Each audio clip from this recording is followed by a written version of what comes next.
Ang video na ito mga kaubayan ay dating gawin po tuwing umaga. Pagkagising ko ay una kong asikasuhin ang aking mga alaga. Magpapakain po ako. Tara na po, samahan niyo ako mga kaubayan. At magpapakain po ako ng aking mga alaga.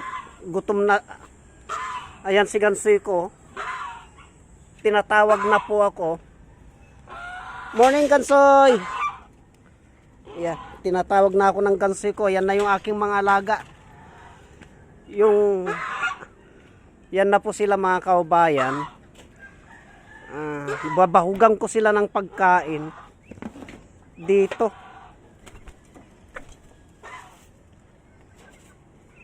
Diyan ko sila babahugan bandat, salo-salo.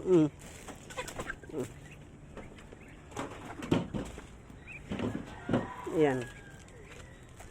Okay na po yan. At si Gansoy naman, tubig ang hinahanap nito pag ganyan. Baka gusto niyang maligo. O sige na, lakad na.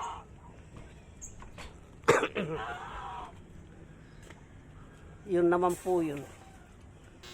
At ito nga mga kaubayan, kasalukuyan ko nang binuksan ang gripo ng tubig at kasalukuyan ko pong linalagyan ang inuminan ng aking mga alaga.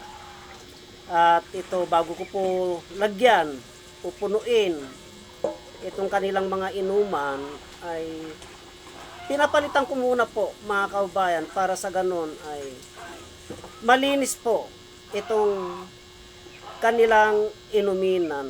Araw-araw ko pong ginagawa yan mga kaubayan, kasi pagkatapos po nilang kumain ay magsisilapitan na po ang mga yan. Katulad po nito, linalapitan na po nila yan at inaabangan po nilang mapuno itong lalagyan. At pag ito nga pong lalagyan ng inuminan nila mga kaubayan ay napuno na, diyan na din po sila na liligo. Isinasawsaw na nila ang kanilang katawan dyan, habang si Gansoy ko naman ay patingin-tingin po lamang sa amin. Tinitignan niya itong mga maliliit. Hindi niya naman po mga kaubayan inaaway, kasi hindi naman po palaway si Gansoy, pala kaibigan po yan. Kaya ito naman aking mga alagang aso ay panay po ang ronda nila. Kaya yan, ililibot ko po ang aking camera, tinitignan ko po ang aking mga pananim, itong aking kalamansi. At ito nga po, nagsilapitan na itong aking mga alagang pato. Yan. At kinuha ko nga po itong hose mga kaubayan, pinapaliguan ko po si Gansoy, kasi ganyan po ang ugali ni Gansoy. Naliligo po siya mga kaubayan araw-araw. At ito nga po, kinuha ko po yung hose, isinara ko po na po yung gripo mga kaubayan, para sa ganon ay ituloy ko naman po ang pag-ayos ng aking mga alaga. At ito, tapos na po silang kumain. Yan, nagroronda na po sila mga kaubayan, paikot-ikot na po sila. Ganyan po ang gawain ng aking mga alaga. Pagkatapos kumain, maligo, uminom, gumala. Ganyan lamang po sila.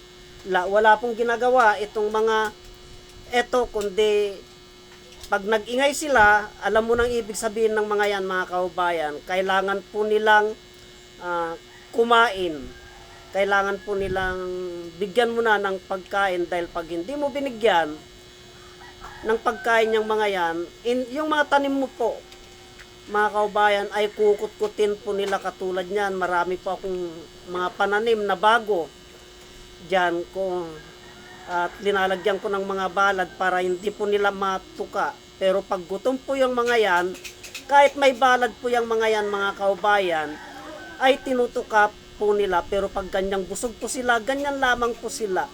Nananahimik po sila, mga kababayan.